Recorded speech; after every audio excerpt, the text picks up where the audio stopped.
Dear students, today I would like to teach you second dynasty. Mamluk I have taught you, and second one I am going to teach you Khilji dynasty. The last ruler of the slave dynasty was murdered in 1290, and there arose a new line of rulers called Khilji. With reference to the Khilji dynasty, there are many rulers, but who was the founder of Khilji dynasty? That was Jalaluddin Khilji, and next ruler was Alauddin Khilji. In this video, I will focus on Alauddin Khilji because many good steps taken by Alauddin Khilji, that is very important, and I am going to teach Khilji dynasty. Dear students, since Jalaluddin Khilji, the founder of Khilji dynasty, came to the throne after killing Kaikubad, the last king of slave dynasty. Means Kaikubad was the last ruler of the slave dynasty, was killed by Jalaluddin Khilji, and he became ruler of Delhi Sultanate, and after that he established a new dynasty that is known as Khilji dynasty, a dynasty. After that, what happened? On his accession throne, Jalaluddin had a face opposition from the all sides. The Turkish Amir were against him because they took him to be an Afghan. The public, on the other hand, wanted that the Sultan should be a person of royal family. However, Jalaluddin won the hearts of the people by his justice, generosity, and affection. He tried to win over the enemies by love. He also gave high post and title to his sons, friends, relatives, and helpers. He even allowed the officers of the old regime to continue. However, in 1296, he was murdered by his own nephew Alauddin Khilji, and Alauddin Khilji became the second ruler of Khilji dynasty. Alauddin Khilji will be known as for his outstanding work. First of all, I would like to mention here that market regulation. Alauddin is best known for in history for his market regulation. He fixed the cost of the commodities such as food grains, sugar, cooking oil. For this purpose, he set up a three market in Delhi. One market for food grains, second market for costly cloth, and third for horses. Slaves and cattle markets were also there.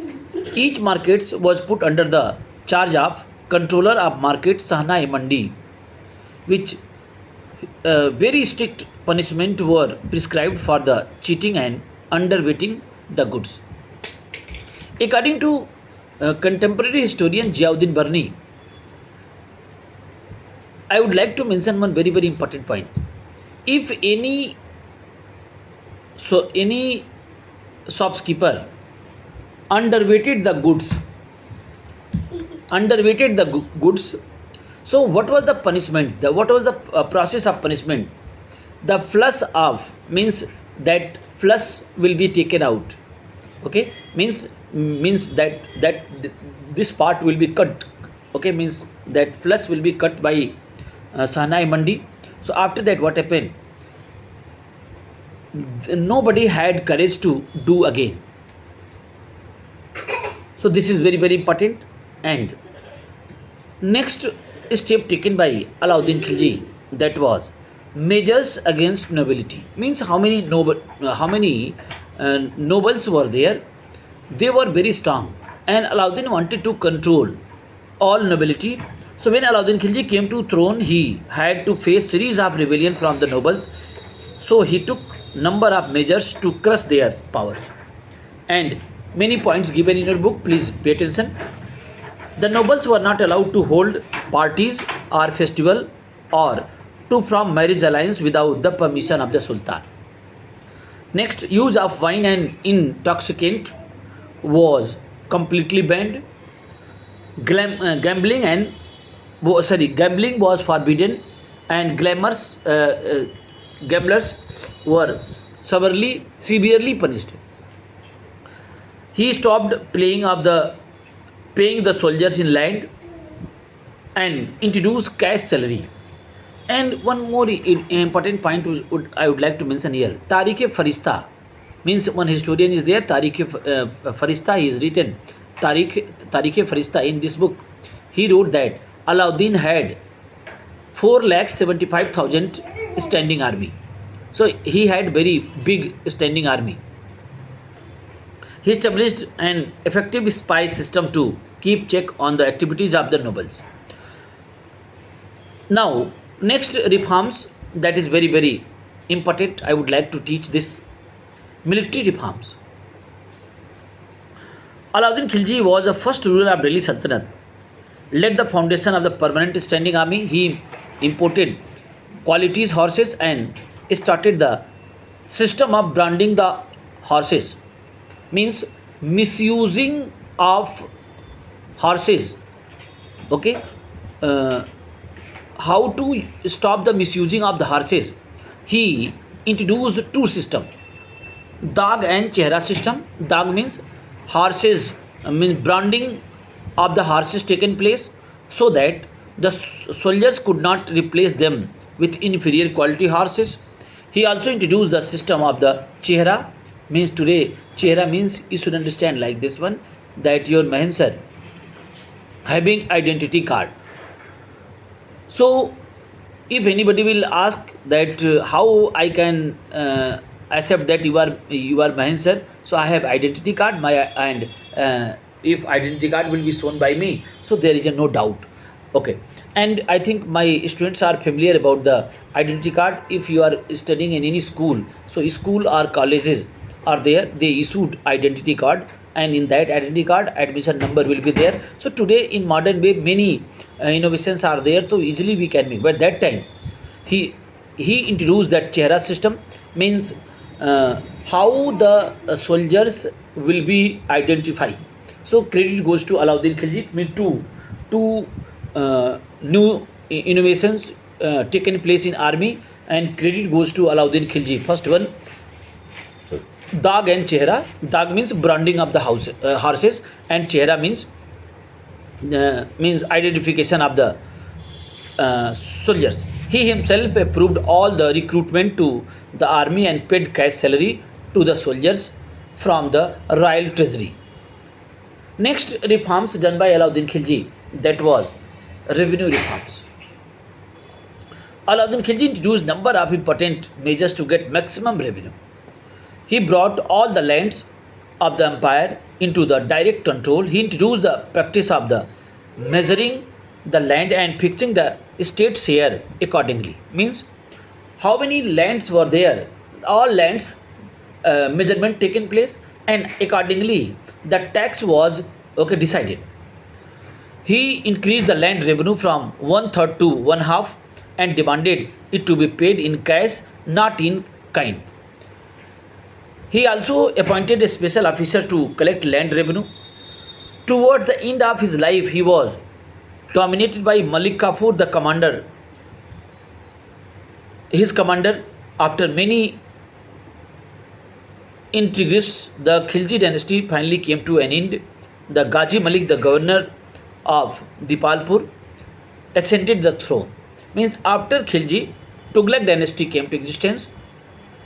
So these are important points regarding Alauddin Khilji. One more point I would like to teach you, that when Alauddin Khilji was not a ruler, so without his uncle permission, his uncle was a ruler, so without his uncle permission, he went to he attacked on southern India, and many states, 4-5 states were there, so he defeated, and lot of money he got from there. He means looted from there.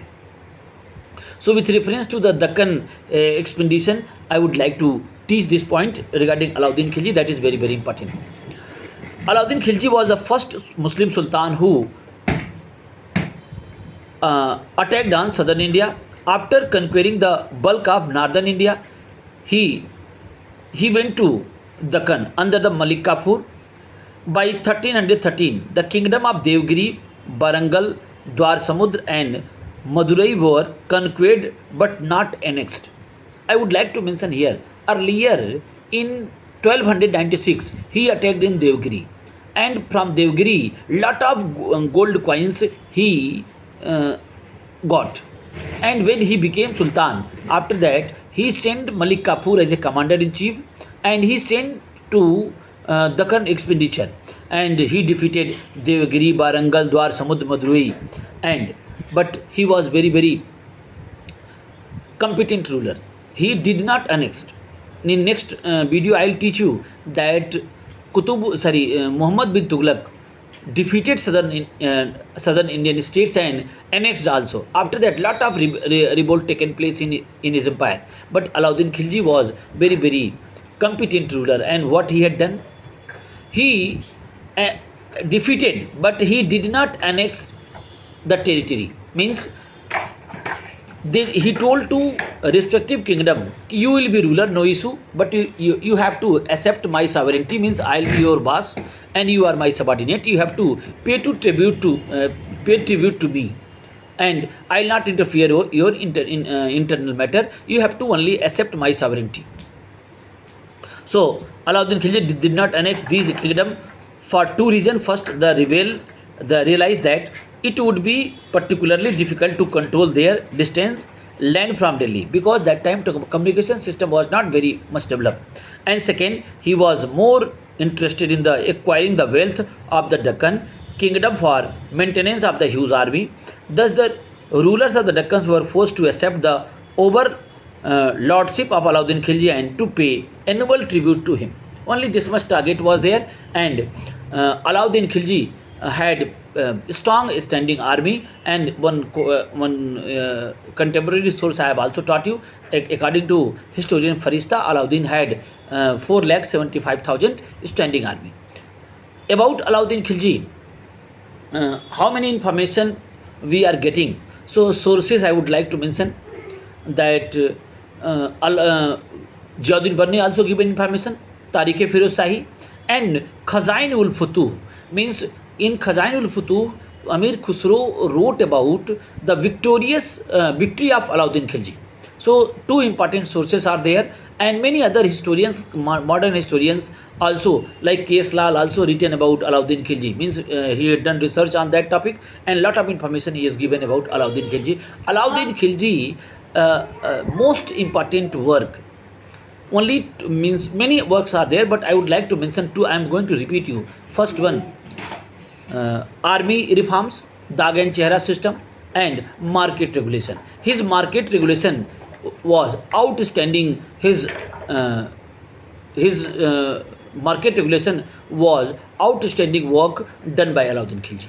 So in this video, only this much I will teach, and next video I will teach you about Tughlaq dynasty. Thank you.